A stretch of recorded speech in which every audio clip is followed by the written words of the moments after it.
It's time for the meeting. Woo! Yeah, It's a long-awaited news. We've been waiting 2 years for this. No, Brian's shown me. 2 years. 2 years has been a long time. Look at those We're eyes. ready. Doesn't it just look sexy when he's We're ready to hear it. Oh, God. It's just an eye for. Personally, I think the snack should be pancakes and sausage, or pork chops and apple Sausage. I don't know. I'm just saying. Officer, What a great concept. the same thing about that. Yee! And the man. Hey, Bram, what's happening, buddy? Yeah. That's disgusting.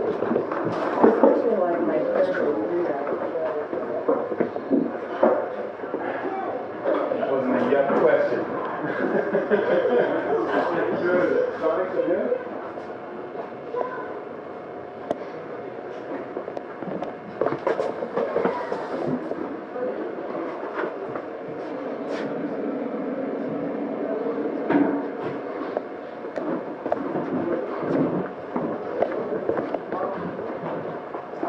For the movie.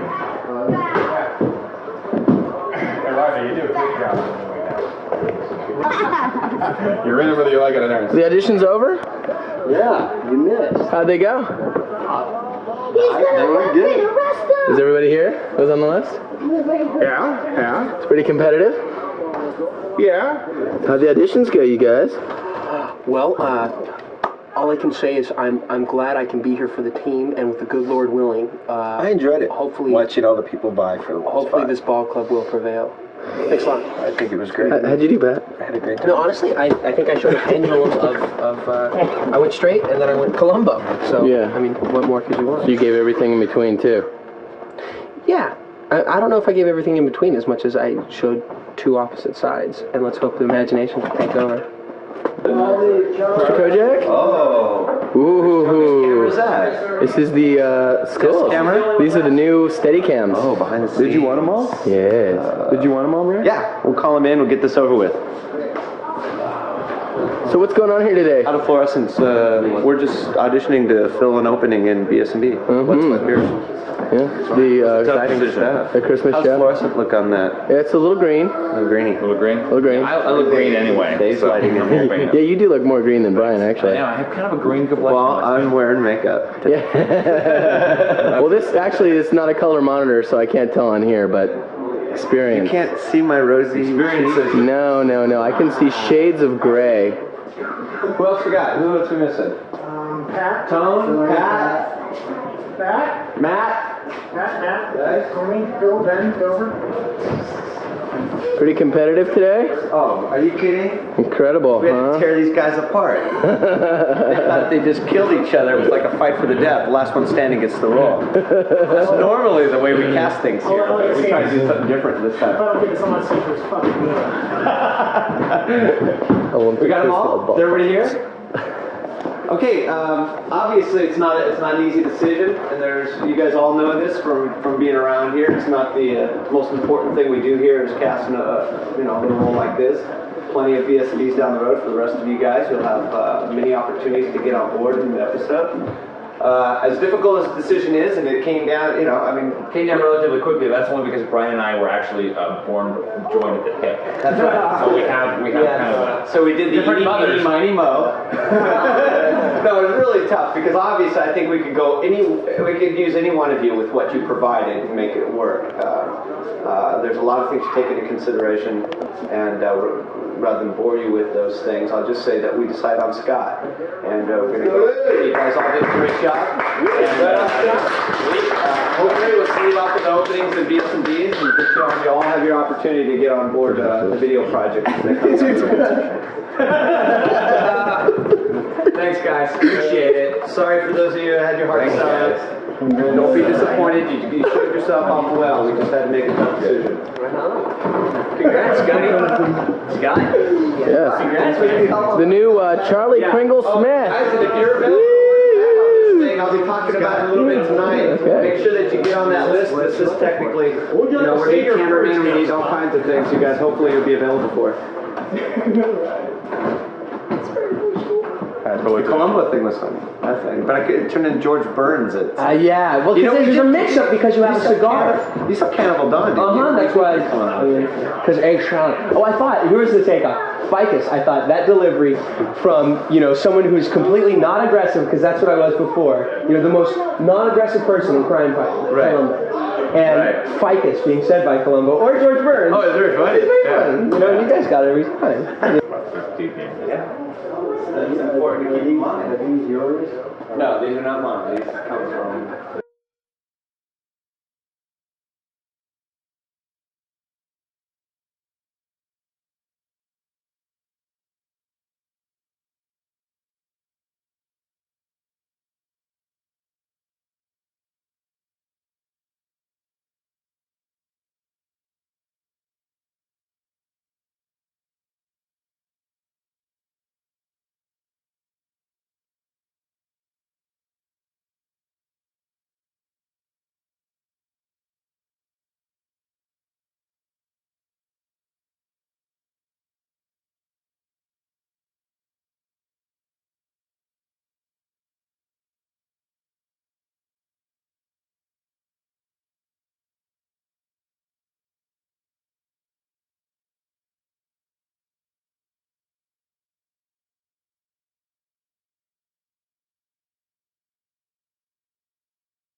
What's your name? And I can went to that one. Oh, here. Cats. Just kidding.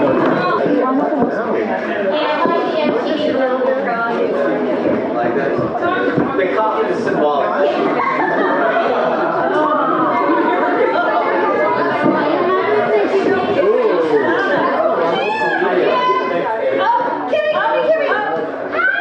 Don't make me split you girls up.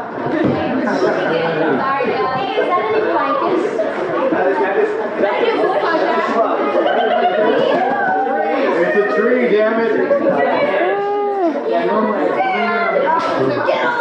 Guys, quickly before we get going, just a kind of an announcement. Has nothing to do with stages, but it has something to do with the place that we all love and most of us have come from. Over at Floating College, they have, of course, the budget cuts are sucking them dry of all their technical help, and there's a gentleman that's working there now, I guess one in a series of replacements in the technical side. He's a great guy, and of course you guys that work there know how important that position is. If you could, this is a petition to save his job and save the position, not only his job, but the position. The guys over there, the faculty really like him. He seems to be working out really good. The students like him. From my brief contact with him, he seems like a really neat guy. But more important than that, the quality of the work over there is important to all of us because, of course, first we recruit from there, first of all, and of course a lot of us go back and play over there every now and then.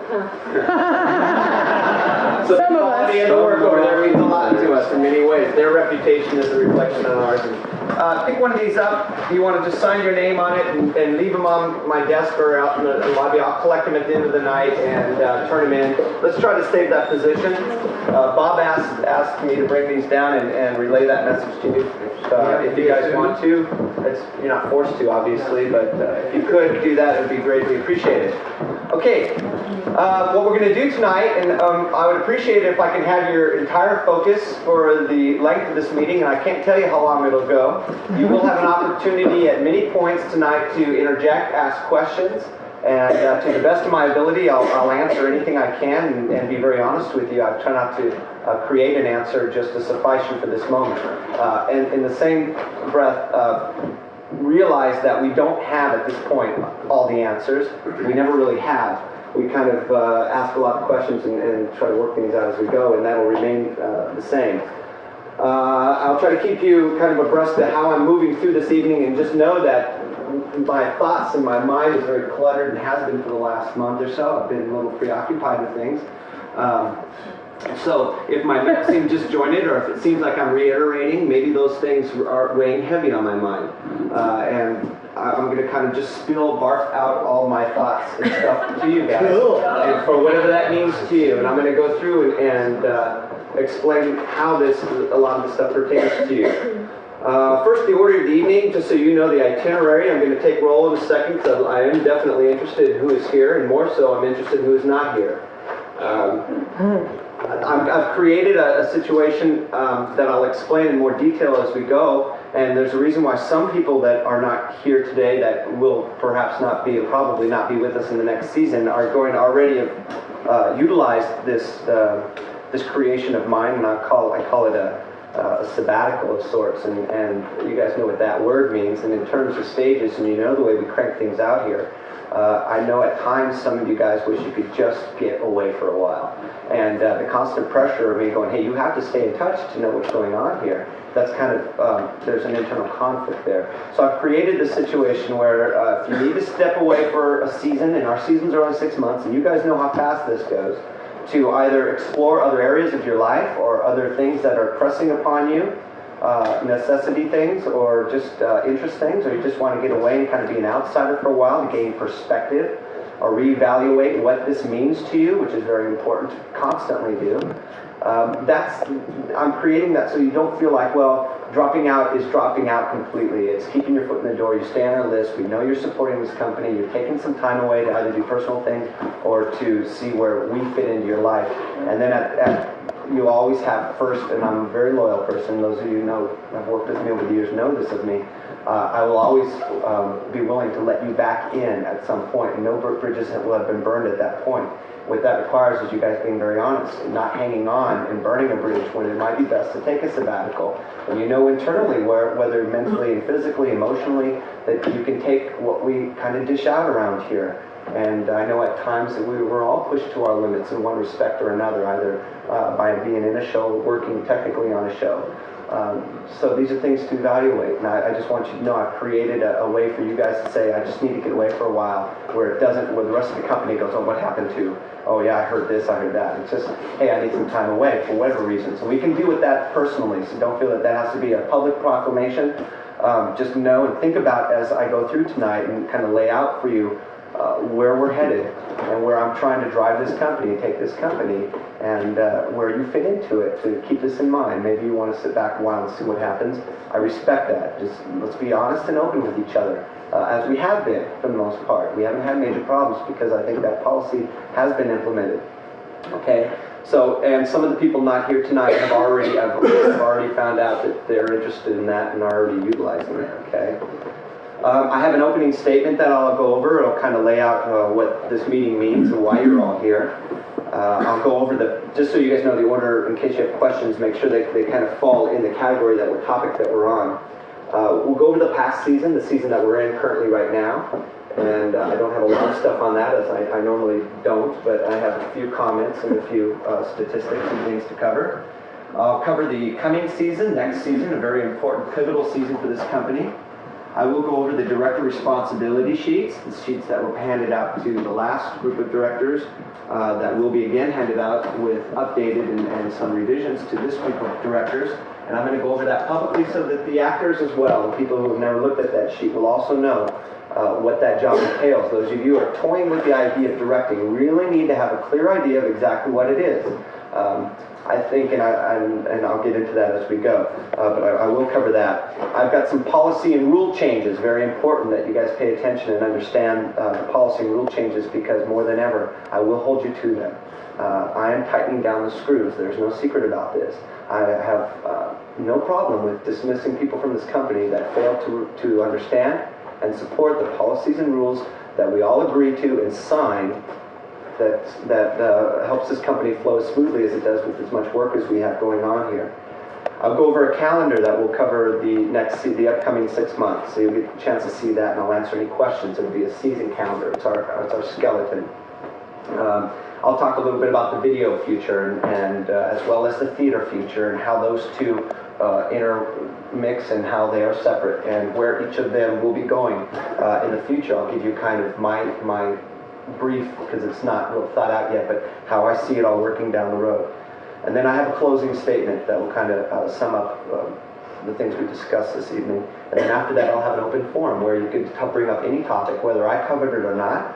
And I'm sure you'll find that at some point you're going to have questions off of something I suggested, or maybe something that I didn't address, that you have questions that you want answered. Make sure, please, that you're not wasting the group's time with questions that are very personal. If it deals specifically with you or a specific incident that you went through that you're not confident that many others experience the same, please save it for a personal meeting.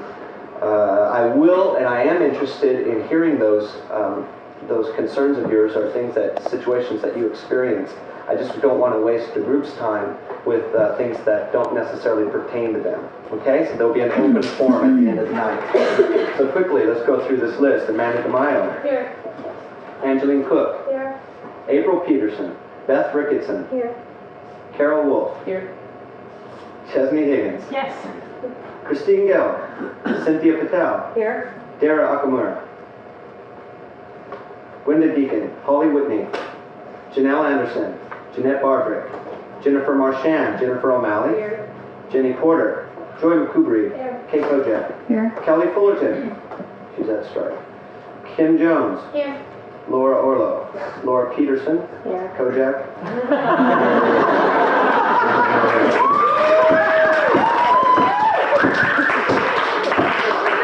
Leslie Cotton. Lisa Book. Melanie Baker. Here. Michelle Knight. Oh, she went away. Missy Allison. Moa Reed. Here. Paige Griffin. Here. Patty Cumby. Here. Randy Stern. Here. Celissa Smith. Here. Susanna Garcia. Here. Susie Alarcon. Tracy Purdue. Here. Trish Caffrey. Valerie Buggy. I'm sorry. Adam Clark. Adrian Romo. Alex Brewer. Andrew Pignon. Bill Mittler. Me. I'm here. Brian Newell. Carlos Martinez. Dan Michelson. Here. Dave Amington. Here. Ed Garcia. Here. Gary Krinke will be later. Gavin. Jim Book. John Goff. Here. John Bowell. Here. Casey Mercer. Hi. Ken Jedicke. Here. Kurt. Here. Craig Donahoe. Here. Martin Williams. Matt Tully. Here. Mike Murphy. Mike Quinn. Coming from San Diego. Pat Goddard.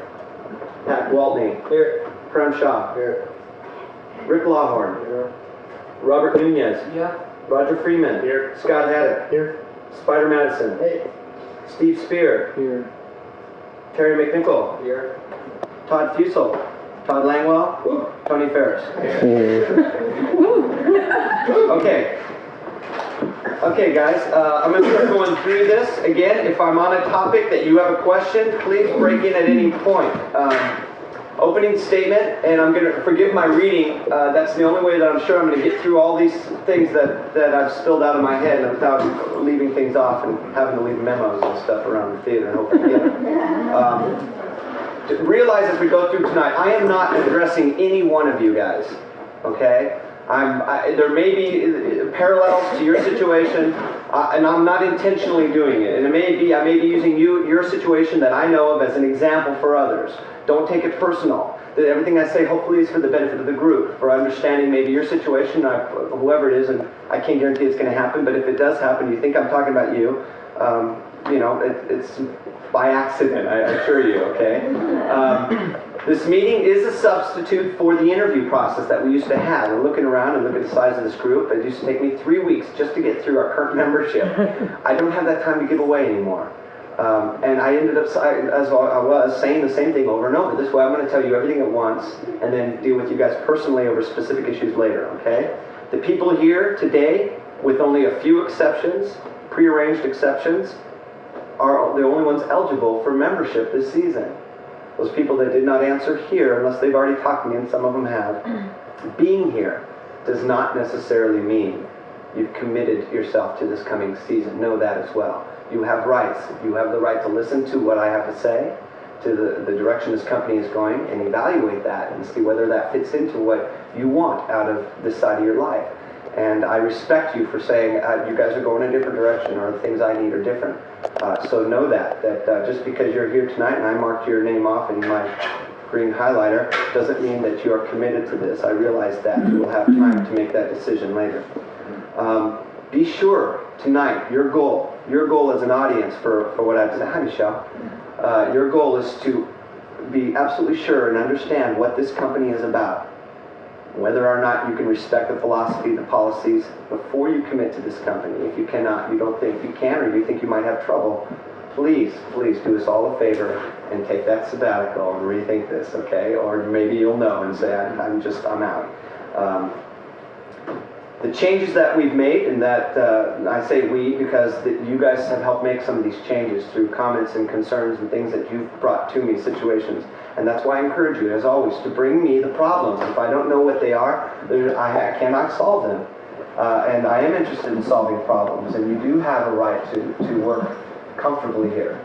So the changes I've made are designed to further improve the process and therefore the product that we do here. We do care about product. We do care about process. And a lot of time, we learned a lot of lessons this season that hopefully we'll make adjustments for. I am willing, and you should not doubt this in me, I am willing to shrink this company down to whatever size is necessary to make us just a few ass-kicking motherfuckers. And I don't care if we're 50 ass-kicking motherfuckers or 3. And I'll be one of them. Do not doubt my determination. I do not need numbers. Do not think I need you. Any one of you. Anybody. I don't need anybody. Okay, believe that. So then, therefore, just knowing that, make sure that you need what we have, or you shouldn't be here. Be very honest about that, because I'm not afraid to shrink it down. Do not take us for granted. Don't think you can get away with anything. That's my opening statements. That kind of sets the mood for this, the tone of this. I'm very serious. This is a very important meeting, and I don't have a lot of these, and I'm not asking a lot of you guys to come on a frequent basis and listen to me pontificate. So do it tonight. Listen to me. Pay attention to everything I say. It's very important to you. The importance of philosophy in this company. And it's very important. And every season, you guys know, I hand out a sheet that says the philosophy of this company, and you guys sign it, and I know you breeze through it. But not all of you are living by it. It's important that we talk about philosophy. It's what gets us all on the same page. It's the flag, the banner under which we all work and operate. We're not all operating under the same philosophy. We're destined to have inconsistent products, an inconsistent work environment. These are things that hold us back from our potential. My tolerance for these things are shortening, and I think as a group, you guys also need to have a little more urgency in where you're at and what the goals that you want out of theater, the theater side of your life, certainly. Most of the problems and concerns that have come to me, most of them, not all of them, up to this point, have come from a lack of understanding and communication. Lack of understanding either the way things work here, by assuming, by not necessarily finding out and assuming it's done a certain way and then finding out later that you were completely wrong, or a lack of communication. And these are things we have complete control over. I do my best to communicate to you guys. I put up calendars, we put together newsletters, memos. I do the best, but I cannot read those things for you. I cannot pick those things up for you. And if that's my way of telling you the changes in philosophy, the changes in policy, the changes in the rules and regulations, the changes in the calendar, a show moving times or dates, adding performances, I am not responsible. Once I put that notice on the board, once I put the memo on the calendar, I'm not responsible for you not knowing. You have to take, and this is going to be a theme, you're going to hear it throughout the night, you're going to have to start taking a little more personal responsibility. This isn't for everybody, because some people do this very nicely.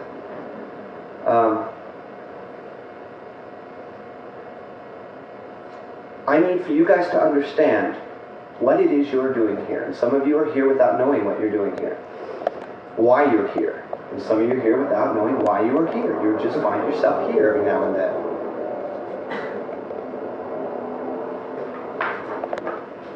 Think about those things, guys, as we go forward, because it's a crime to wake up and find yourself in a place you don't know where you got or what you're doing there, because you're missing the boat. Okay. Moving on, past philosophy. Most of that's covered and will be covered in a sheet that you will have again and sign and say that, yes, I've read this, yes, I understand what we're about, and yes, I would give my best to live up to those things that we all agree upon, or at least the group that stays agrees upon. On a lighter note, I would like to talk a little bit about past season.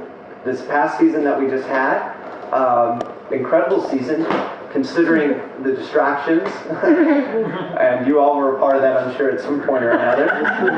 We did, including the wedding, which was a production. We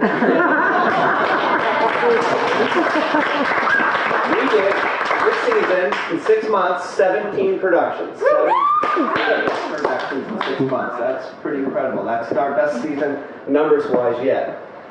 We have 2 people that stood out in numbers. Just in numbers. Well, that's the only way we gauge around here, because it's all quality, baby. And just in numbers, I mean, there's something to be said for somebody who gets out there and throws himself into this fire time and time again. We have, in second place, runner-up for Poster Boy, and I can change this number now because we just cast this gentleman in BS&B Christmas. Yes, sir! Scott Haddock with 8 productions.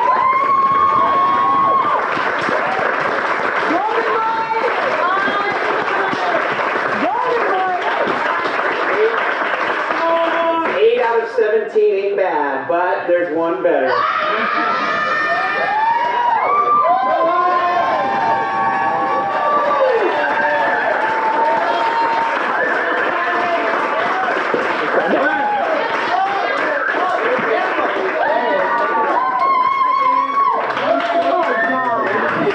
He wanted 11 real bad, too. He wanted 11 real bad. He took his pants off and everything. You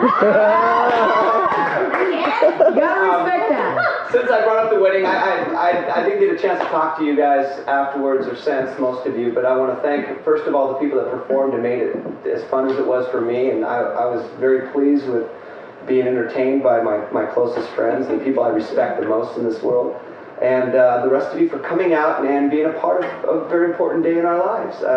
I'm very pleased that you all made it out. It was very special to me, and I appreciate that. Thank you all very much. It was awesome.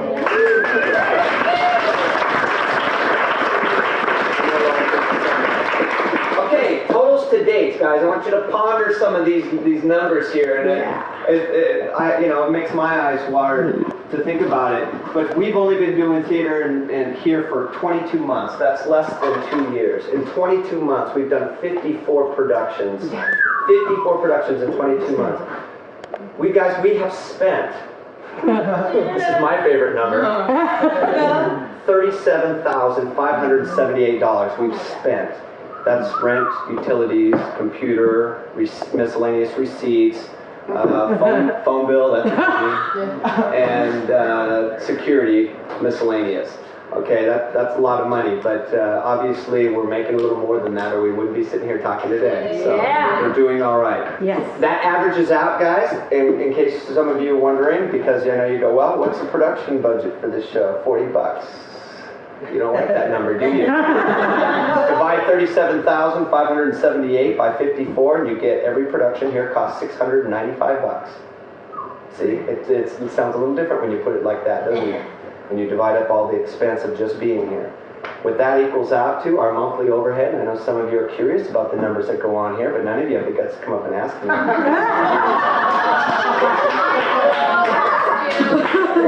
Do the math, guys. That works out to $1,708 a month. That's our overhead. $1,708 a month. And, that's more than, I think, my mom's mortgage. So, that's a lot. We do incur an expense here. So, I just think it's important for you guys to know, and you're not aware, and you're not dealing with the day-to-day numbers, and you're going, my God, we're selling out. We're making Kojac's rolling in dough. He's got to be buying a car soon. There's none left over. It's all, I parlay everything into our future. You guys, we all know other theater companies in the area, and everybody does their own thing a little differently, but I think we've got the most daring, eclectic company in Orange County, maybe in all of California. In the world! In the world!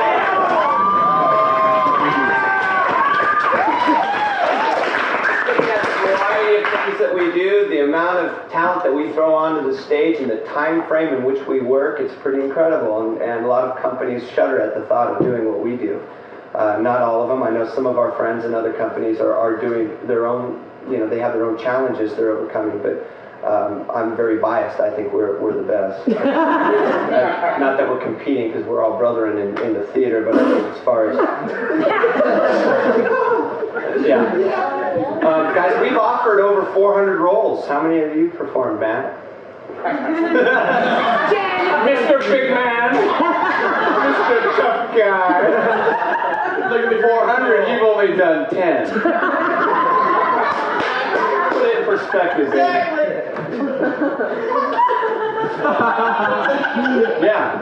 Yeah. Leave me alone. I think it's good now. That is, I think it's excellent.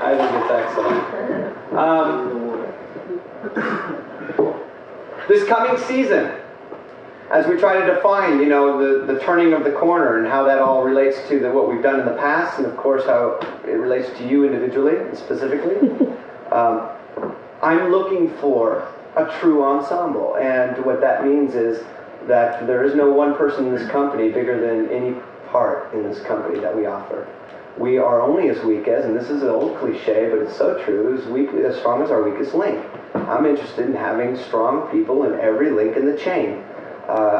We should not have to go out and hire guns to do our shows. It's a little embarrassing for us, I think. I'm a little tired of having to go outside this company when we have able bodies, very talented people inside, and that's why they're in here. We're leaving this talented group and having to go out and ask people outside to do shows. And I know in some cases, it's just, in the past, it's been necessary, and I hope to avoid that in the future.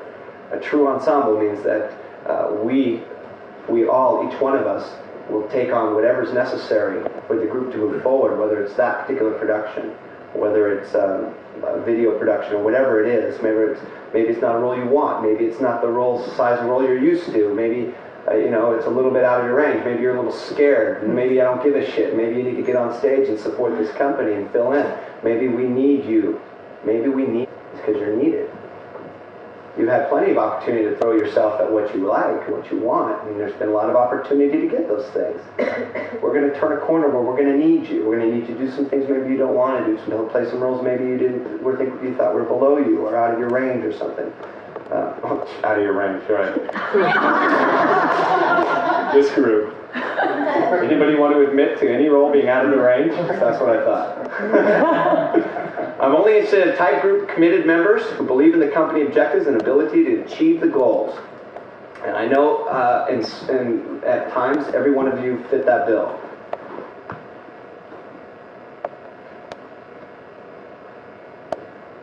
I think the key to this, guys, and I can sit up here season after season and say the same things over and over, and some of these things you've heard before. The key and what's different at this point is what I'm asking you to do as members, individually, is for you, each one of you, to expect more out of every other member in this company than you have in the past. Expect more of yourself first, and then you can expect more of others. If you've only been given 50% and think nobody notices, you're wrong. If you think that you're not hurting this show by showing up late, you're wrong. If you think that this company will not notice or your peers will not notice when you're not giving 100%, you're wrong. They know it. It hurts you. It hurts this company. It hurts the ensemble. Expect more from yourself. Attitude, preparedness. These words, should be more to you now than ever, because these are the things that will have you removed from this company. Attitude with preparedness. And at times, we can't always guarantee the best attitude, but, forgiving our occasional moods, I'm talking overall, you guys know what I'm saying. Expect more of yourselves. An increased awareness of personal responsibility from every member. Personal responsibility, that's a theme here tonight, guys. Don't wait to be asked or told to do something. Do what you know to be necessary. You walk by a full trash. How many times do you have to walk by a trash that's overflowing and maybe perhaps even contributing to the overflow before you feel that it's your job to empty it, whether or not you put 90% of that trash in there or not? When does the space become yours? At what point? There is no janitor on this payroll. And you guys, we laugh every time I bring up the point that these topics and stuff, but in my job description, I don't see emptying trash. Just like it's not in yours, but yet I do it more than you, most of you. Every person's capable of emptying a trash. And that's an example, and I don't want to get harp and you go, well, he keeps talking about fucking trash. You have no idea what a reflection that is on us as a group, on this theater, how you care and feel about the theater. Greater respect, even greater respect, and I don't care what level of respect you've had at this point, and believe me, there's been varying degrees amongst you, my friends. You all need to have greater respect for the theater, its members, its goals, its policies, procedures, its deadlines, and those will be made more clear in the future, and I know there's been an ambiguity and deadlines and things like that. And this one here, this may sound, I wouldn't have said this before now, but I think we need to have respect for our reputation because we have achieved one. We have earned one. We have worked our asses off for a reputation. And whether or not you did the work or you're coming and capitalizing on the work of others for that reputation, do not tarnish it with your actions or lack of actions. Because some people here, many people here, have worked damn hard and sweat and bled and wept and cried and screamed and yelled for that reputation and given everything they had. That reputation's reflection on you as an individual, a member of this company. You should be proud to say I'm a member of this company because our reputation, I'm a part of it. I may not have done as much as Matt told me in a season, but what I did do contributed to that reputation. Reputation, guys. It takes so hard to get a good one. And you know how easy it is to get a bad one? You know how easy it is? You all know how easy it is. Raise expectations. Raise expectations of the quality of the shows.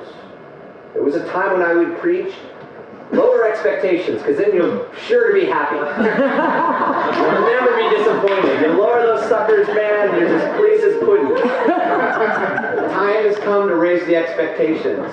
Stop making excuses for ourselves. Stop making excuses for each other. Improve the quality and the effort of the work. If you improve the quality and the effort, I think the work follows. The quality of the work will naturally follow. People will be inspired by your, and we can't always protect this. There's always going to be somebody that you feel is maybe not giving 100% effort. You have an influence on that. You have a right to demand more of that person. You should. You should actually, act upon that as a member. Take pride. Take pride in yourself and in this company, the work you do. Take pride in it. You have to. If you don't, how can we expect an audience to be proud of your work, be proud of this company? And some of the audience members that watched us grow over 2 years, Suzanne, and some of the people that come out and go, wow, you guys, come a long way. It's good to hear that stuff. You guys got to start taking pride in that. I don't know if you hear that as much as I do. The kudos that you guys get just make me blush. I wish I could take more credit for it. But I'm not out here doing it. It's you guys. All I do is create the atmosphere. You guys are doing the work. Take some pride in that. Feel it. We need, and this I've taken steps toward assisting in, we need more support from a wider variety of people. Some people have been carrying a disproportionate amount of the load around here, and it's not really fair. It's not fair to those who are stuck doing the shitty jobs because nobody else is doing them. So I think if we spread them out, no one will feel that way. If we're all doing a little bit, no one will feel like they got a shitty job. To help us organize ourselves technically and to get some of those problems solved and at least coordinated, we've solicited the help of Ben Beard, who is sitting up there.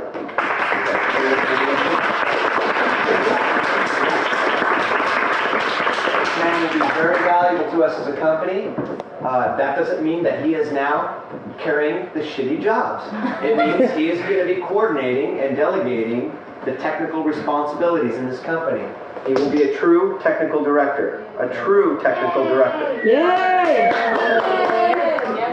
Yeah, he's got the experience, he's got the confidence, he's got the degree. You guys are right.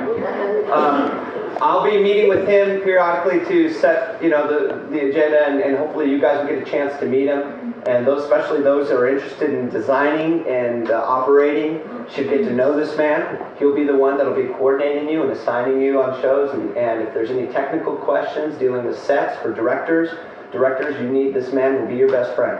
Doesn't mean he's going to do all your work. It means that he will help you and help delegate those jobs and help you define what needs to be done. So Ben Beard's going to be an incredible asset to this company. He's going to hopefully clean up some of the things, some of the areas around here that have been lagging, and specifically in the technical direction area. Jim Book, as much as he'd like to, I think, be involved regularly, he can't because of many different reasons. By the way, he's having a baby soon, too.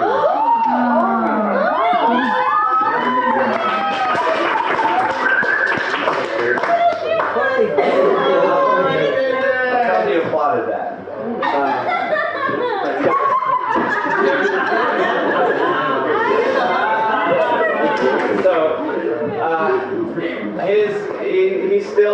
He'll be about as round as he has been in the past. So things won't really change, except for now we've got Ben wearing the title and hopefully executing the title as well.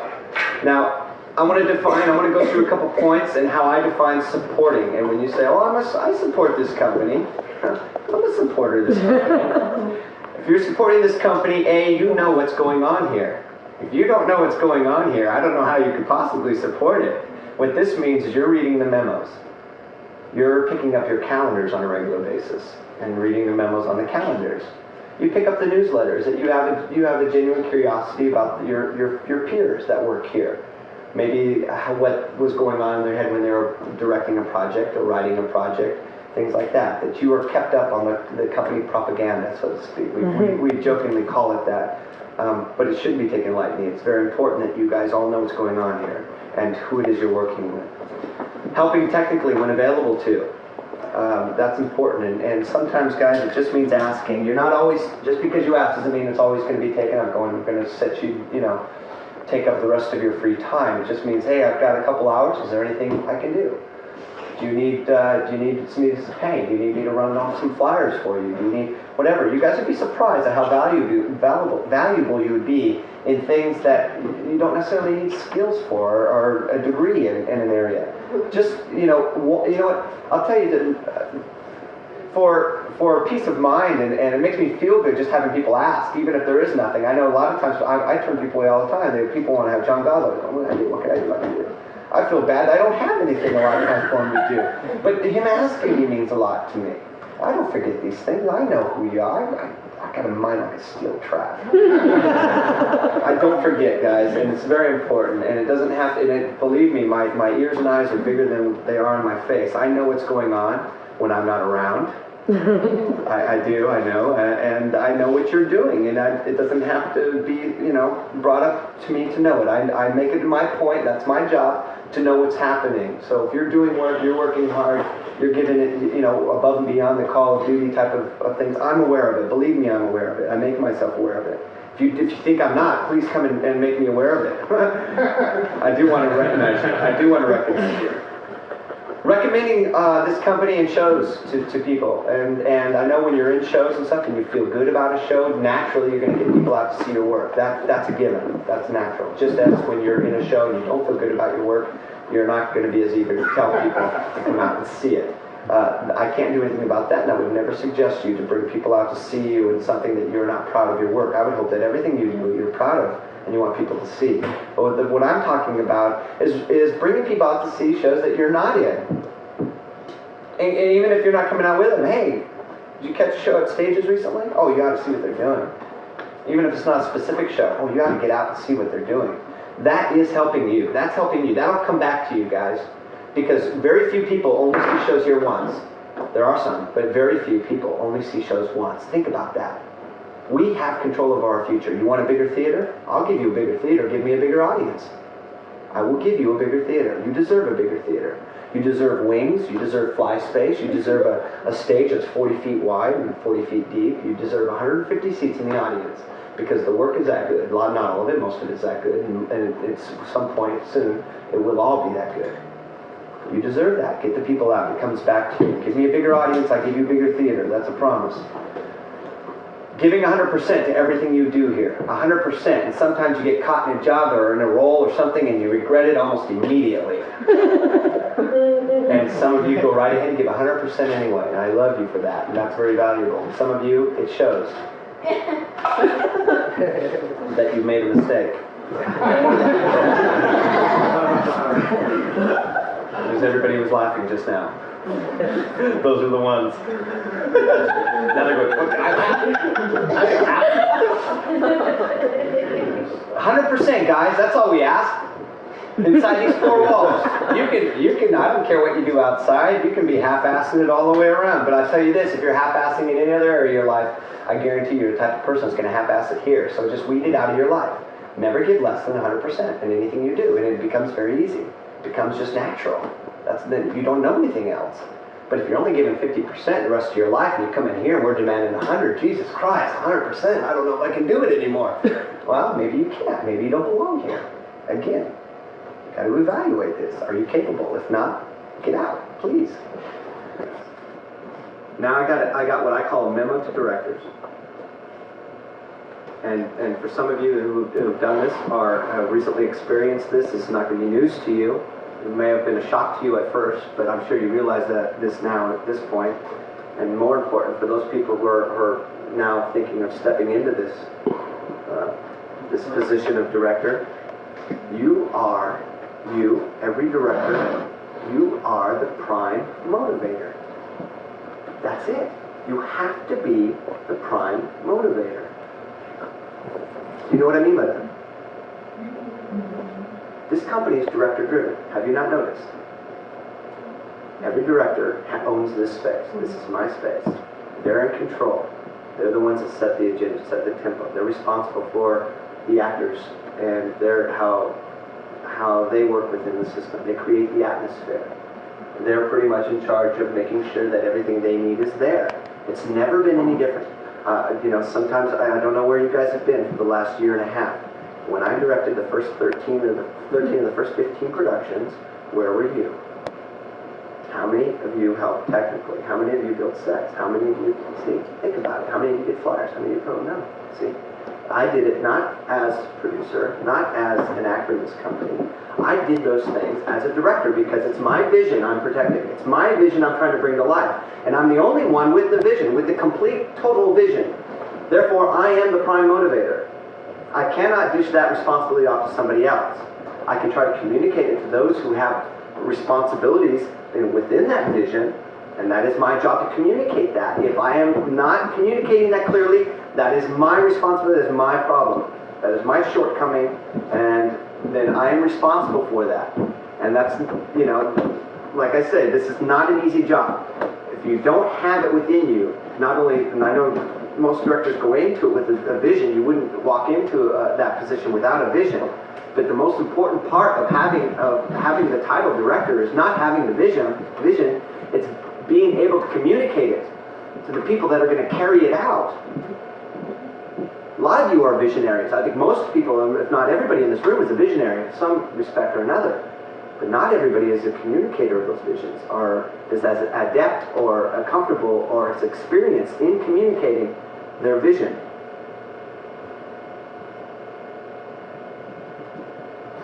It's always been that way, guys. It'll continue to be that way. Your cast and crew is your responsibility, directors. Your responsibility. You represent, as director, the enforcer of every policy, every rule, every philosophy that this company has. And you are responsible to enforce those things. It's your job. Now, you could take it upon yourself to be the janitor and the bad guy or the angry guy or girl and do these things and grumble about it, or you can delegate it, because that cast of crew is your army. Say, hey, okay, everybody pick up 2 things before you leave, you know, one of them should be your own. One of them will probably be something that had nothing to do with your group. But you, the director, are the leader of that group. You're responsible for this space, for the upkeep. If somebody in your cast is not upholding a policy, a rule, regulation, and philosophy that this company holds, I'm holding you accountable. In my mind, not that this should ever occur, because as individuals within this company, you should all be aware of these things, but there's got to be some type of chain of command here. And then if I don't hold those directors accountable, then I should be held accountable. You guys are the power in this company. And we shift it. The power doesn't stay there. You're only powerful as long as you're directing.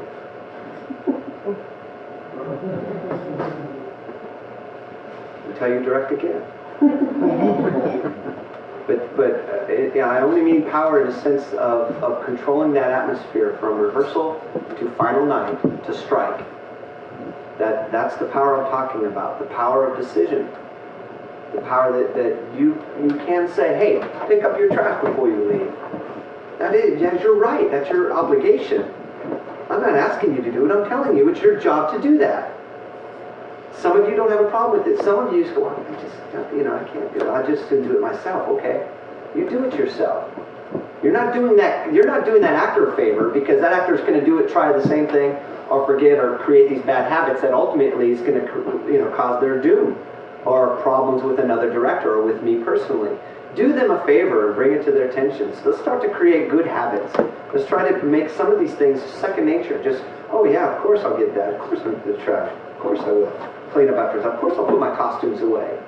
Of course I'll put a prop back where I got it. Of course I will put a tool where I got it. Because point to the person whose job it is to put away tools.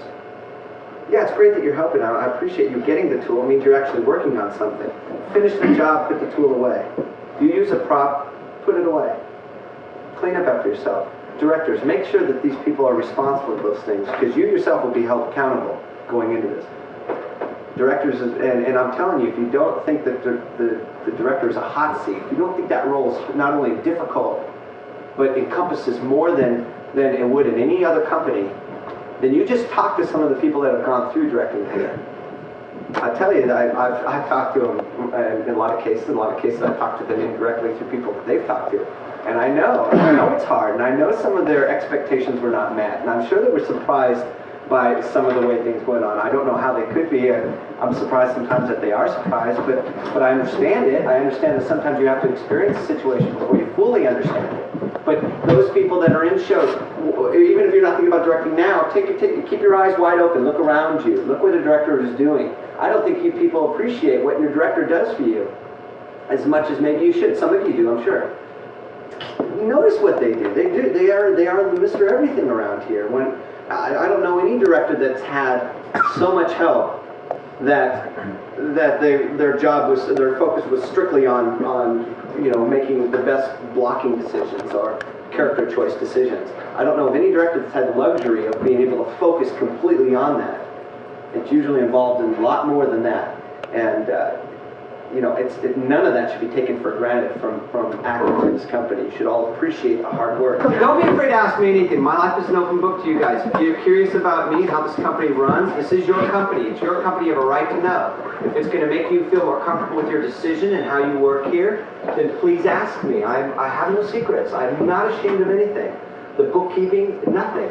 I told you how much money we spent. I told you, I'd love to tell you how much money we make, but I'm not up to date on that yet. But it's not much more than that. It's enough so that we've been able to upgrade, and you see where I spend my money. I show you the money we make. I show you our profits. Our profits are in the things we have, and in the things we will have. And you'll see those too shortly. Did I promise you a theater? Did I give you a theater? Have I not been true to my word? Have I not given you the things that I promised you, or at least attempted to fulfill the expectations that I've tried to build in you guys? I will continue to do that.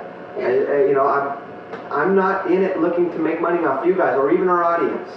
These people are going to assist us to get to our goal, just as you are assisting me in taking this group to a goal.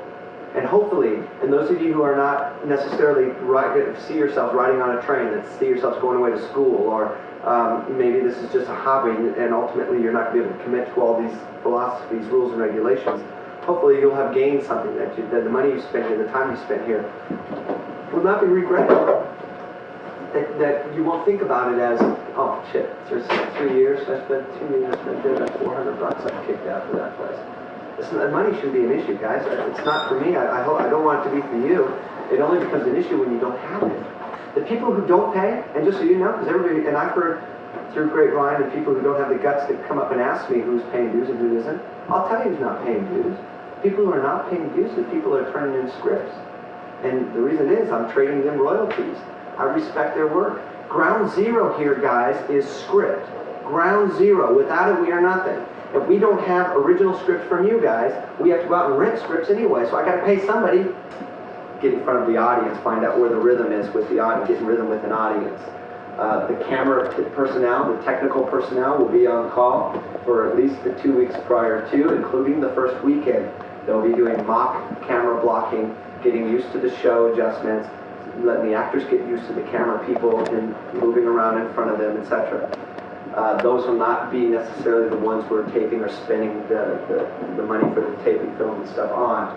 The next 2 weekends are all about taping. We're going to be shooting it as a total piece. We'll have a 3-camera, 4-camera shoot. We're not going to be breaking it down, and I've answered this question a couple times, so more of you must be thinking it. If you were there for the Mag 7 shoot, it won't be anything like that.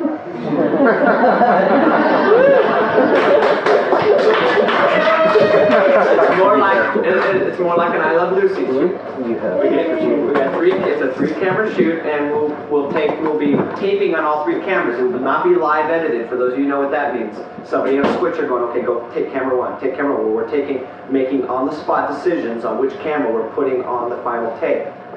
All cameras will be taping 100%. We'll go back and post-edit later, so that way we can choose the best cut. We can choose the best angle. And then we have also 6 performances to select from. We'll record the whole show 6 times. Hopefully, we'll get one show that stands out head and shoulders above the rest as a total piece that we can take from. But don't take anything for granted in this company, guys. I'm only focused on the future and doing whatever it takes to get there. And if that means sacrificing a person here, a person there, and a role here, a role there, and I know it's going to hurt them, and I know that that's what they really wanted, but I'm making a decision what I feel is best for getting us to the next step. Please understand that. Please pick yourself up by your bootstraps. That's what this company is all about. And then run after the next thing with all you got. You get, take it upon yourself to come at the next project with as much positive energy as you can muster. Okay, here's how the rest of the season is going to work. Every show, the other 7 in the season, have 4 weeks of rehearsal instead of 3. You like that? Yes. Yes. I know we've been stepping on your toes here, on our own feet. People walking in and out of your show when they're really in the show over there, and vice versa. People setting up ladders in the middle of your rehearsal, tech rehearsal. Things like this, without even really, just because it's necessary, and without consideration for that other show, we all realize that that's the way it had to happen. That's the way it had to work. I would hope that each show will have a little more respect for the other shows. The show that's closest to opening has the right of way. Understood? Yes. Has the right of way. You will respect that show close to opening. I've given you an extra week, so a lot of the problem stuff where you go, I just wish I had another week. You've got the extra week. I can't guarantee you're going to utilize it, to the best of your ability. I can't guarantee that you're not going to be infringed upon by the show next door, by the noise next door. I can't guarantee that. All I can do is give you a little more time to work the kinks out, to get focused. That's all we can do, because until we get another space, we're going to have to overlap here to keep paying the bills and putting money toward our future. But I've given you 4 weeks. In some cases, like the 4th show and the 1st show, and I don't count BS&Bs as show numbers, I count the rest of the season as show numbers. Show 1, Patty's show, that's Tea Time for the General. Is that a new title, right? Carol Wolf's script, Patty directing, that show is already selected.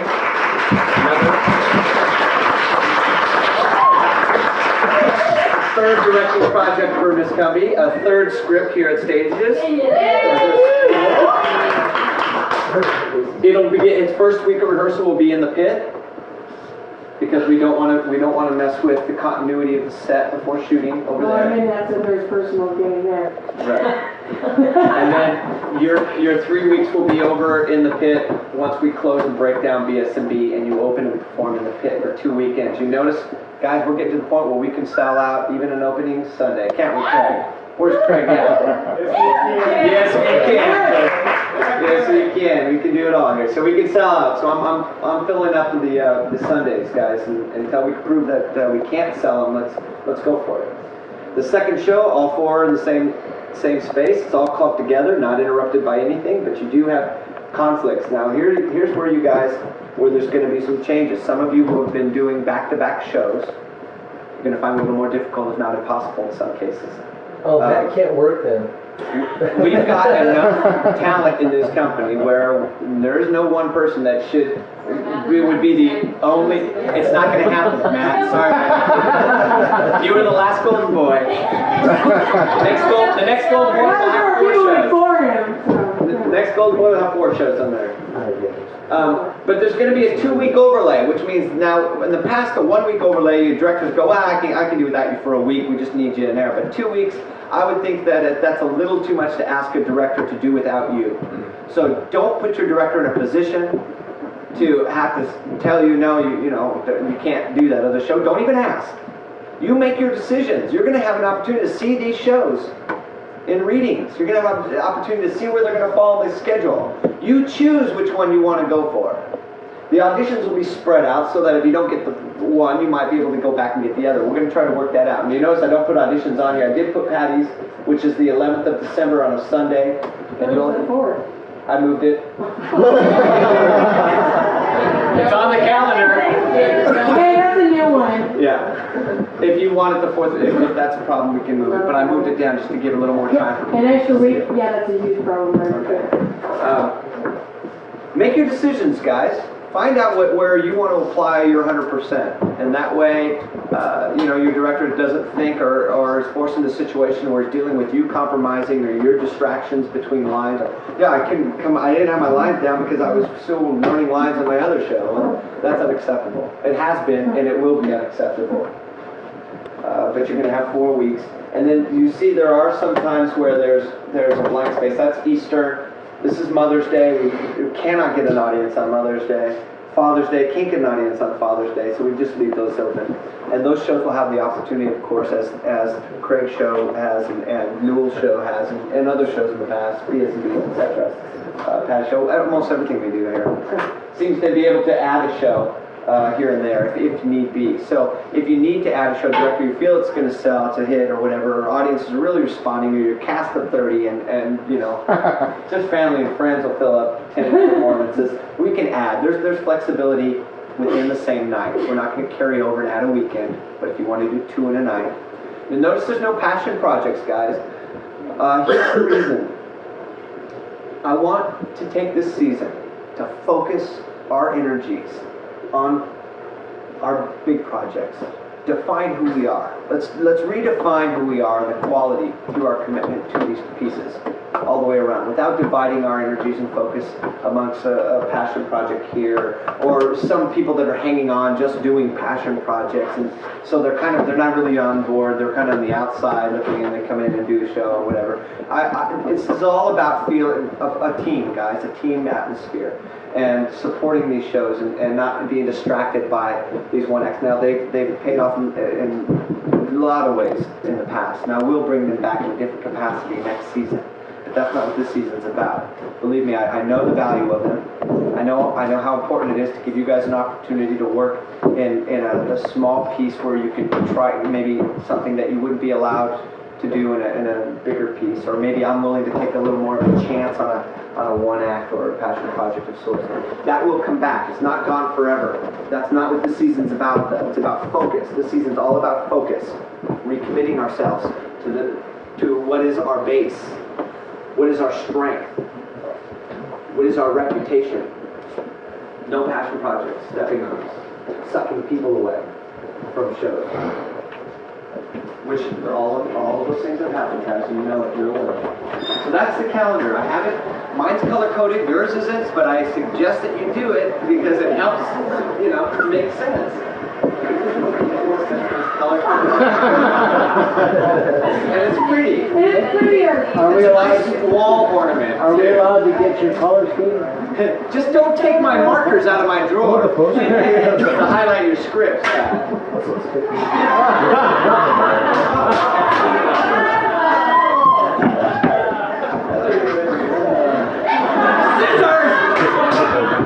Don't even talk to me about scissors.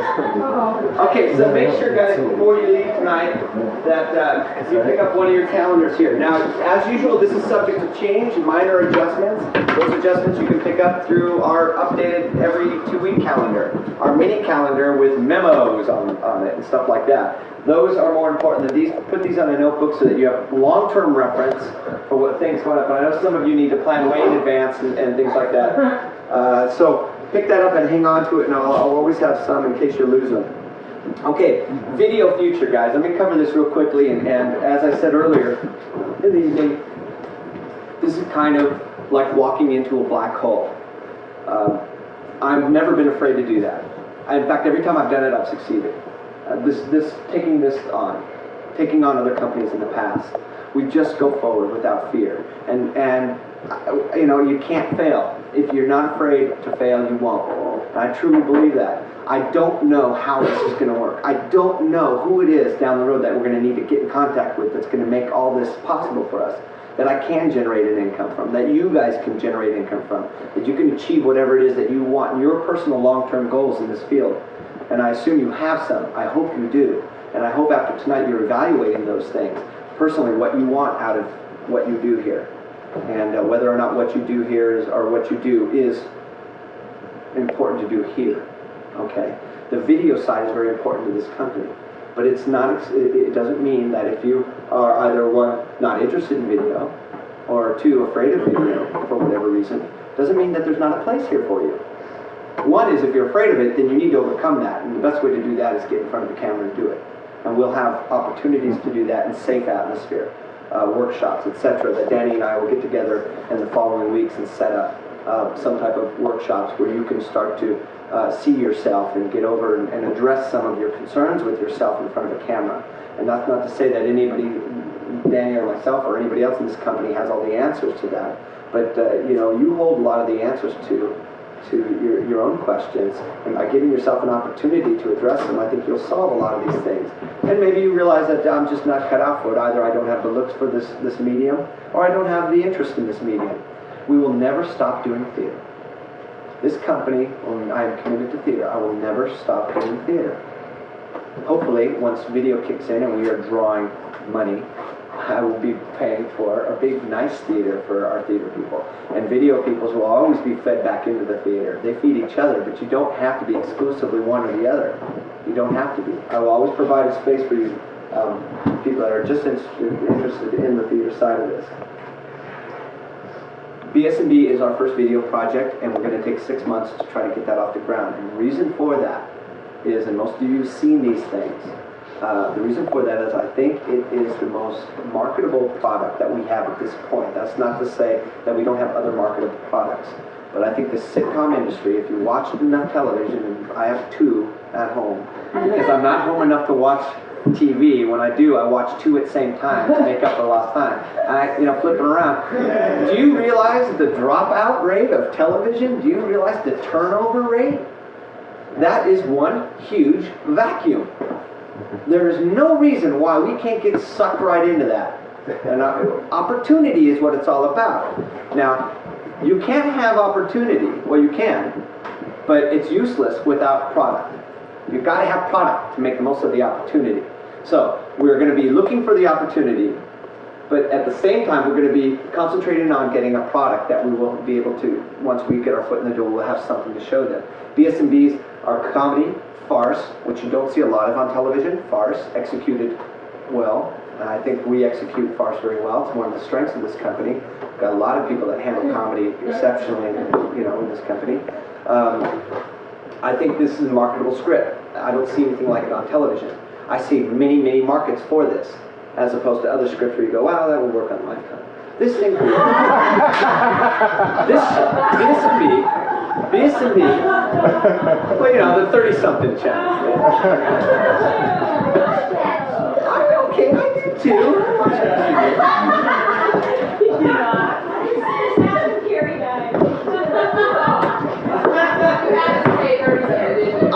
Listen, ask Laura, I love 30-something. All that whining, I couldn't get enough. In fact, when I went off the air, I had to start a company just to hear more whining.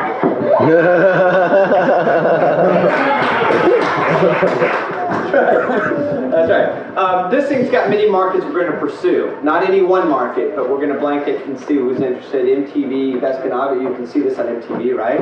You can see BS&B on MTV. I know I can. I've seen worse on MTV. Nick at Night, HBO does sitcoms too now. Fox, they'll take a chance on just about anything. And then there's a new network starting up, and they're creating a whole new vacuum. There's many things, not to mention the networks. But I'm not afraid to start on cable.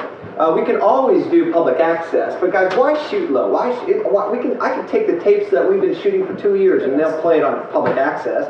Well, that don't mean shit. We want to go after the big boys. Look at over here. Let me read a couple of these, because this guy's, and I'm going to post this up so that you guys can be reminded of this. I'll put it up in the information room. Never give up on what you really want to do. The person with big dreams is more powerful than the one with all the facts. That's a true statement, guys. When starting out, don't worry about not having enough money. Limited funds are a blessing, not a curse. Nothing encourages creative thinking in quite the same way. There is no more resourceful company than this one. Be bold and courageous. When you look back on your life, you'll regret the things you didn't do more than the things you did do, or more than the ones you did. When facing a difficult task, act as though it is impossible to fail. If you're going after Moby Dick, take along the tartar sauce. We're going after Moby Dick, guys. Everybody break out the tartar. Remember, no one makes it alone. Have a grateful heart. Be quick to acknowledge those who help you. And in this room, at one point or another, I'm sure everybody's been assisted by somebody else in this room. And just ask yourself, did you show that appreciation at some point? Because it means a lot to that person to be recognized for their efforts. Remember, this is the most important thing, guys. Remember this about where we are today, because you at some point in your life, you'll think back and you'll remember today, St. Crispian's Day. Beans and Wieners Day. Remember, overnight success usually takes about 15 years. Well, I started this route with my friend Todd, my friend Dan, my friend Terry, a few other my friends in this room, about 10 years ago, which means we're about 5 years away. We can now take the best of everything we've done and the best of the things we have yet to do, and we can make, we can stick our foot in many doors with many different products. We have the talent within these four walls to do it. I'm not out there looking for anybody else. I'm looking for you. I'm not out picking up Dramalog and seeing if I can put an ad in there and asking for some actors with real heart and some talent. It's you. I'm looking for you. You can do it. If I didn't think you could do it, I wouldn't be here, because I think I can do it. I think the structure that I'm trying to work on here, build here, it will enable this group to do it. But you have to believe it. Each one of you have to believe that you are contributing something to the greater goal. Whatever that is, whatever the group, however you define it, from the things that I've said. And I know it's a little different for all of us after listening to this. Some things I want you to remember as we move forward, and to keep this next season, this pivotal, this very important season in mind, that this is a galvanizing season. This is when we who stay and move forward with this company kind of hang on to each other a little tighter. We get a sense of our totality rather than, who is that name on that list? No, that's not acceptable at this point. Where's this person been? I never want to hear that. Not about you. If you're going to be one of those people that somebody's going to ask, hey, don't be on my list. Don't do it. Don't do it to your friends, to the people that have worked so hard to get here. Because these are the little things. These are the things that tarnish our armor. These are things that take away from the ensemble atmosphere, the team feeling. When a football team goes out on the field, there's 11 players. They don't stand out there and go, oh, geez, where the fuck's the quarterback? You know what I mean? And you're all quarterbacks. Because at one time or another, you're all holding the ball. At one time or another, we've all fumbled too. And that's part of this that's not going to go away. And I'm not here to say you're not allowed to drop the ball, because I have a huge respect for you even carrying the ball. It's all about the rest of us going, hey, here, let me help you with that. How can I help you with that? Okay, get up, man. You did some great work before. You're going to do some great work again. We have to support each other, but we have to know who we are before we know what we can do. And this ambiguous Cayman Productions group of people, oh, you're in that group? Oh, you're part of that company? That's bullshit. They should know who we are. Every one of us should not only know amongst ourselves, but we should stand tall. Hey, we are a part of Stages. It's an exclusive group, and it is. There isn't more than 5 people that I'm going to add to this company. I mean, that's a rough number. That's just off the top of my head, because I don't even think it's that big. And it's people who have already proven themselves in this company. Ben's one who just got here. We've got AJ, who's proved himself this season. And we've got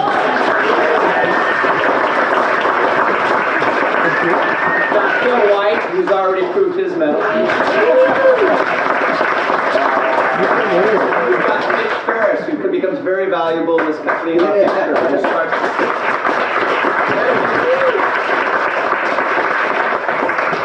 There may be a few more. I'm still meeting with a couple people that want in, and making sure that they fit into you guys, that you guys would approve of them. And that's very important to me, that you guys would go, oh, this is a positive addition. I brought some people in last season that I think really enhanced the quality of our products. Do you not agree with that? Yes. Okay. Look, these people wouldn't come here if they didn't see that we already had something. You know what I mean? Good work attracts good people. It feeds on itself, guys. You're part of it. Take responsibility for getting good people in here. And then, our goal is to keep them here by giving them good experiences, by respecting them in the work and each other, and vice versa. Mitch's work in the video side will be, because now, and I'm sure this is nothing I want you guys to worry about, but just so you know, it opens up a whole lot of questions about legalities of, we can't now use a lot of the music we used before. We have to create our own sounds. We have to create our own music. We have to do a lot of things that we didn't have to do before. It's not going to be easy. And, I'm really ready, and I know Todd and the rest of us have been, seeing this coming. I've been talking about for 2 years coming. I'm ready to take it on now, and I'm a little scared, and I don't know how I'm going to solve all these problems, but I know I'm going to give it a try. And I know I will succeed with the help of you guys and a few other people. Some closing notes here. Everything you do here, and this should not surprise anyone, and this has always been the case, it's never been spoken, but I'm going to say it right now. Everything you do here, every time you walk into the space, whether it's in an organized capacity or not, as an audience member or not, is an audition for this company. Everything you do on stage, obviously, for those who are potential directors and people out there that are current directors, is an audition for that show. Why should it be anything less? Your work is your calling card. Your work is your reputation. You're giving 100%, somebody else is going to see that. That 100% is going to mean something to that person. That person's going to want to work with you. It feeds on itself. You come and help, your worth in this company goes up. Your value in this company goes up. Everything you do is an audition. And I don't mean audition in the true sense of the word, but more in the broader sense of the word. Don't take anything for granted. Don't take your membership for granted. I have many friends that I would not blink at releasing from this company if necessary. I'm too old. I've done this for too long. I have too big of dreams. I've dragged too many of you too far to give up now and to let any one of you fuck it up. At this point, we are so close. We're so close. I'm not going to let you do it. I'm not going to let you do it. I'm not going to let you do it for the rest of you. I'm going to protect the group from the one person who's going to let us down. If I can identify it, I will eliminate it. And I don't care who that is. Mom, I'm serving notice.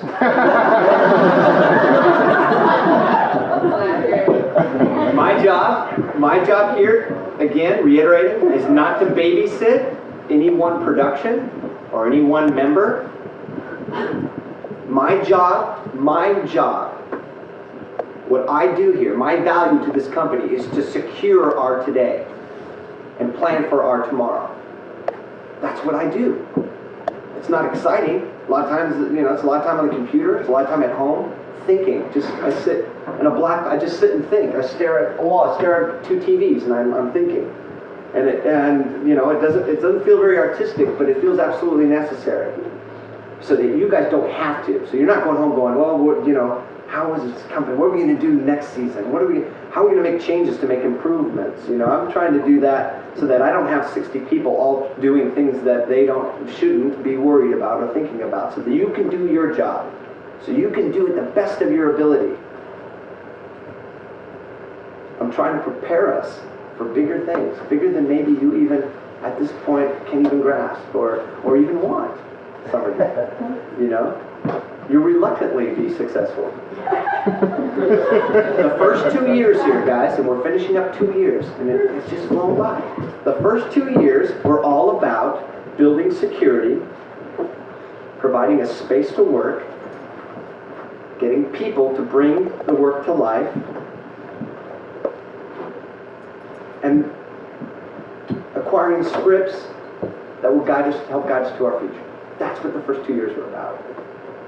We have achieved every one of those goals. Everything that I wanted after 2 years, we have. For a while, we were ahead of the game. For a while, it seemed like we were going to get there a little earlier than I thought, but we took a step backwards to move 2 steps forward, and now we're back up to par, thanks to some good box office receipts from the last couple shows, and Craig's show's doing very well, and that will assist us one more step. But we are exactly, Susanna, where we want to be right now. This is where I wanted to be in 2 years. 2 years ago, I said, I can give 2 years to get theater, make theater strong, secure, and a success. Because I knew without this, and Todd will tell you, I did theater in LA, and we got out of LA, and if you read my interview, I talked about it, I wanted to immediately go into video. I thought we were ready then. We had material. I have Todd.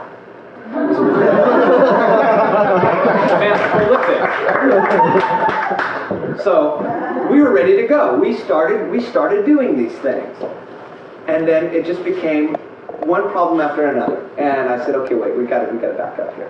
We need to be secure. We got to have a place to work. We got to have control over our own materials. We got to have control over our environment. So that's what these 2 years have been about, controlling our environment, so that now we are freed up to give the quality work that we feel we're capable of. And that's what it's about, quality work.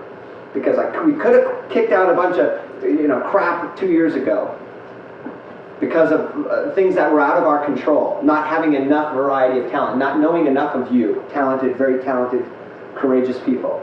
But now I do. I got you. I got most of you that are going to stay. Got a facility to work in, a studio to shoot in. We've got now a script. This is a stack of scripts this high from you guys, that you guys make work. Okay, guys, I used this analogy a little earlier, and I'm almost through. We're wrapping up here, guys. We have, I think, what it takes to be a championship team. And I use the team concept because it's very important that you guys see yourselves as not an ambiguous or forgotten member of this company, because nobody is. You have to see yourself on a team that wants to win the Super Bowl and is willing to do anything to get there, first of all, and take their shot at winning it. A championship team. It's determined to achieve its goals and relentless in its pursuit. And what that means, and for a team to actually do that, to win that, there's so many intangibles, there's so many variables. But there's only one thing that's for sure, and that means that every person, every he and she in this company has to do their part. Whether it's snapping the ball or blocking the tackle or whatever it is, to get the group to the goal. And you will benefit from it. You'll all wear the ring. I think we can do it. I think I've got the people. I've got the vision. We have the structure. We have the beginnings of a facility. The question is, do you, as a group and as individuals, have the desire? Do you have the passion that it takes because I have a feeling, and this is designed to scare some of you away, I have a feeling it's going to get a little rougher before it gets easier. It may mean, with greater tension around that we're not always succeeding or looking as good as we have in the past because just the medium's different, and we're going to look maybe, and I don't say maybe because I have the greatest hopes, but maybe our first couple of times out of the gate looks a little sloppy. Maybe it's not the best quality, but the lessons we learn from that will be parlayed into our successes down the road. It's just a matter of time. It appears as though Kim's work schedule will prohibit her from being involved. She got a new job. They're not flexible this early on in her relationship with them, and she's disappointed about it, as we are. But the fact is, we have an opening for the narrator in Blood, Sweat, Tears Christmas Show, and it's a female role, guys.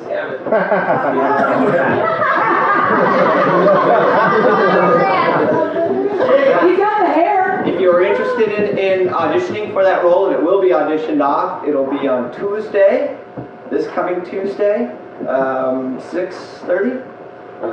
You get take a beer? That's good for me. 6:30. BS&Bs begin Tuesday rehearsals begin Tuesday at 7. We'll do it prior to that, so if you're interested, we'll have a couple of scripts to check out, and you can give that a read. We'll audition you 6:30 on Tuesday, and we'll let you know 7 o'clock on Tuesday whether or not you're in it. I have a question about that. Yes. Just how underground are we? How illegal is the space around? We are getting closer to legality, guys. With the stuff that Jim started and has yet to finish, but hopefully will soon, that'll get a lot of the problems solved. As a Sealy storage facility, we're just fine. We're getting close. Remember, if anybody asks you, if you're here working and anybody comes up to the door and looks of no, I'm blowing glass. See, here's what we do. It says on our business license. Our business license says we design and store sets. We design and store sets. And we do. We design, build, and store sets. So we will not be lying. That is what we do. This is all just set up for people to come in and look at it and see when they want to rent it. Yeah. There's a lot of openings in the technical side of this, guys. And don't be afraid to learn. We're all learning together. Don't feel anybody's, going to laugh at you because you don't know. None of us know. But we're not afraid to go after it anyway. That's what it's all about. Good. More questions. Come on, guys. Nothing I said tonight you have questions about. You're all very clear. I didn't stimulate any concerns. Yes. Well, back to the video thing. Yes. Is there going to be a time between past shows or videos? Yeah, the problem with that, guys, is purely time-wise. I'm so limited on time, and it does take a certain amount of time to sit down, to tape the tapes and stuff like that. I would hope at some point we'll be able to make all your work available to you if necessary. Of course, you'd have to provide the tapes. But it just means we get, imagine if we've done 54 shows, and all of you come up and you wanted all your work on tape. Suzanne, how long would you tape? Since January. Dave, a couple of years? A couple of years. See, I haven't even seen those things. Believe me, they sit on a shelf. They're not going anywhere. You will have access to them, and they become more valuable as time passes. The directors who want to do stage readings, how do they go about making the time for rehearsals with their people? From within your people. Get your people together and say, okay, what you guys got available? Please, directors, don't put an undue burden on those people that are saying, yeah, I'll read for you. Because I'm not looking for perfection. I just want to hear the story. I want you to hear the story. I want the writer to hear the story. That's what it's about. It's more than, trying to get the perfect performance out of everybody in your show. It's not about that. Don't waste their time. Directors, do not waste your actors' times, please. Respect their time. That comes up a lot. Yeah. With the stage readings, is it the whole thing? Is it part of it? Is it? It's a whole thing. Want to do the whole thing? If you want to design a show, for example, do you go through Ben and get assigned a show, or do you ask specifically for a show? Always around here, where your passions lie or where we want you. If you see a show you want to design, go to Ben and say, I want to design the show. If you just go, I'll design something, then throw yourself on the mercy of Ben, and he'll go, well, we need a designer here. and which, I'll find places. Yeah. He'll put you somewhere. Bathroom duty. And is producers also? What? Producers? Is Ben going to be involved with getting producers for shows also? Or? No, producers and guys, this is a thing. We don't have enough producers right now. I think Paige and Danny and I are the only ones. Did anybody else do producer this year? I think. See, it's not that hard of a job, but it's a job that's absolutely necessary to support for the. And Paige's job was made more difficult because she was in the show, and that's always the case when you're wearing many hats. But it's just somebody who makes sure that the deadlines are all met, who oversees, meets with Ben to make sure that he's not having problems with the people he's under. It's all a matter of hierarchy. The producer makes sure that the director is not having problems, that the paperwork's all done on time, that the flyers go out on time, that the program's done, and it's a lot of the paperwork stuff, making sure that the house manager, that somebody has coordinated with the key person, if it's not the director, to be the house manager to open and close the theater. It's really it's not a difficult job, but it's a necessary job. And if more of you are interested in that area, please come up and talk to me, because that's it doesn't take a lot of time either. That's one of those jobs that's not a huge time commitment, but you need to be on top of it from afar, so to speak. So if it interests you at all, and kind of seeing a show from another side, talk to me. Yeah. Yes. T-shirts. T-shirts. We printed. We have 75 members, and I thought that buying 140 shirts would be no problem. Figuring 75 company members would buy one, and then we'd have whatever left over for audience members. But I still have 70 T-shirts, which means that's $350 sitting at home in a box. Your money, our money for the future. I tried to sell them at cost. That's not even. I mean, some of you don't even have T-shirts, and that's your life on that shirt. It doesn't mean anything to you. How's it going to mean anything to an audience member? And I'm not forcing anybody to buy shirts, but I would encourage you guys to think about a shirt as a gift for Christmas. We're taking a loss now. I need to unload those. I'm willing to take a loss. I'll sell them for $6 a piece. They're great shirts for $6. And just to get some of our money back out of it, so that I will not purchase more shirts until every shirt is gone, because it sickens me to think that money's being wasted. I have no use for 70 shirts. And the next shirts that we have will be more generic. It will be, we'll come up with a few designs. We'll submit them to the company for majority vote on the design, and make sure that you guys are interested and involved in the decision process what those shirts are. Some colors, perhaps, stages, something more generic, or stages or something like that. Yeah. Anybody else? You have a question? Okay. I just told them, I'm sorry. That's okay. In dealing with spaces like limited space, like a prop room, a costume area, or a storage facility, how do we deal with those? Because I know that I spend hours up in that costume room labeling everything, and I don't want to walk away and have 20 people throw something where it's not supposed to be. Right. Part of that is my problem. After building the theater, it's still not finished. There's still a lot of areas I want to get up there and build nice costume shelves and racks up in the back. There's still a lot more I want to do, guys. It's not when I'm not finished over there or even over here. It's just a matter of throwing stuff away. You and I will get in and throw some stuff away. The prop room is full of stuff that needs to be thrown away. But she's got a point about putting things back where they belong. When we spend a lot of time, I spend a lot of time in that prop room just putting stuff in boxes where it would make sense that these things would be together in a box. And I come in and I find the most interesting things in those boxes. Paint, fix some of the stuff, the dust, and there's a lot of, dust. Guys, we have guests in our house here every week. And we keep lousy house. It's embarrassing. For a while, we could manage it. When we had one space, I could manage it. I was doing sweep on a sweep. Now I can't even find the broom. And, look at the seating units, and it's...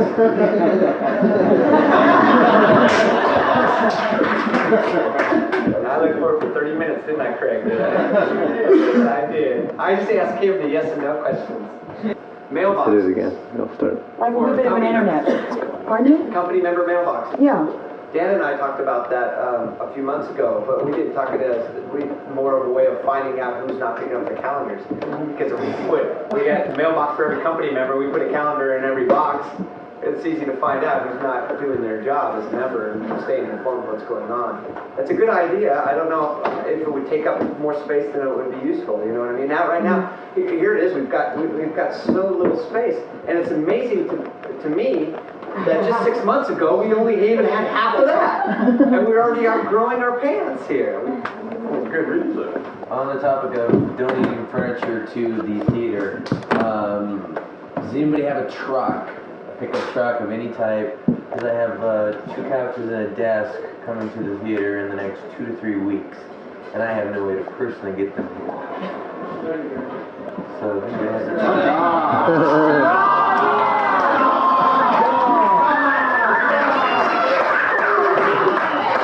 I'm John. You go, John. Okay, I'll be calling your people. Any questions, guys? Don't be afraid. Okay. If there aren't any more, and it doesn't seem like there is, and some of you I think probably still have some personal questions that you don't want to discuss in front of the group, and I respect that, please find a time with me this week. I'll be in the mornings. I'm away 2 hours in the afternoon, then I'm back.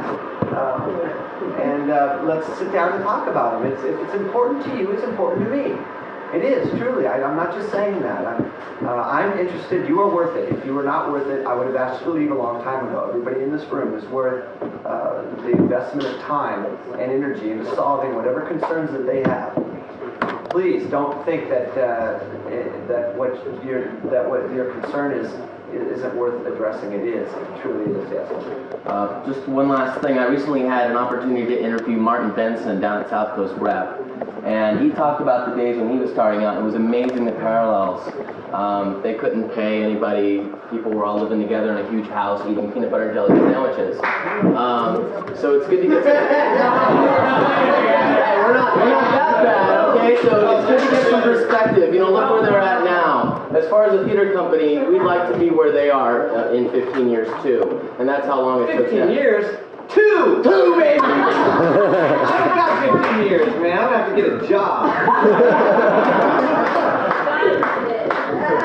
The other thing is there's a term in the film business called persistence of vision. And that's 24 frames per second is all it takes for us to register a picture in continuous motion. 24 frames per second. Everybody here giving their part in persistence of the vision that Brian has.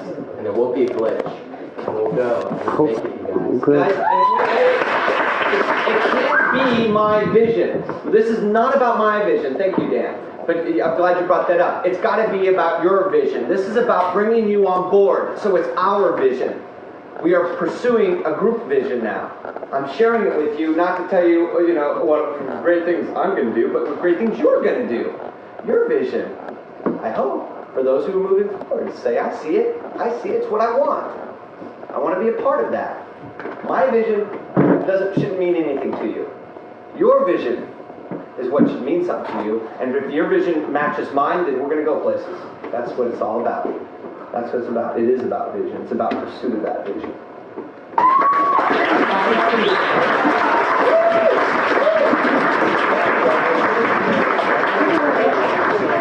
All right, some final comments. Final comments.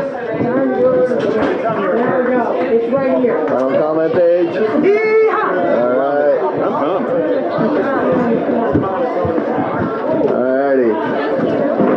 So Scott, what do you really think of this Kojac guy? You know what? He's so fucked in the head. I don't even believe this shit. I hear ya. He's a nut. John, what do you think of this guy? The guy's crazy. Okay, so what's this guy? I gotta go to the bathroom. What's that Kojac all about, man? Excuse me, man. What do you have to say about this Mr. Kojac guy?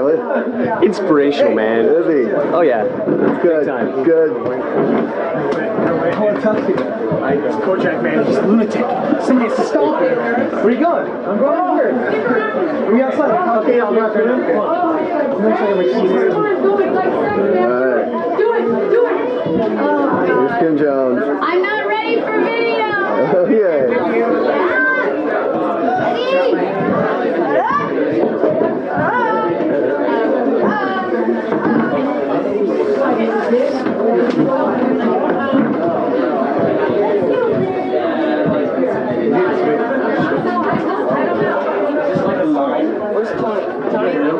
Before you leave, Sean, can you make sure that every single person is cast? All right, Sean. Well, the other thing is Fantasia. That's the only one. Okay, I'm leaving it. All right, Mel. Well, I told her, but I didn't actually talk to her. Did she say anything? No, everybody else said he said he's okay. There was some confusion though because people said that like I think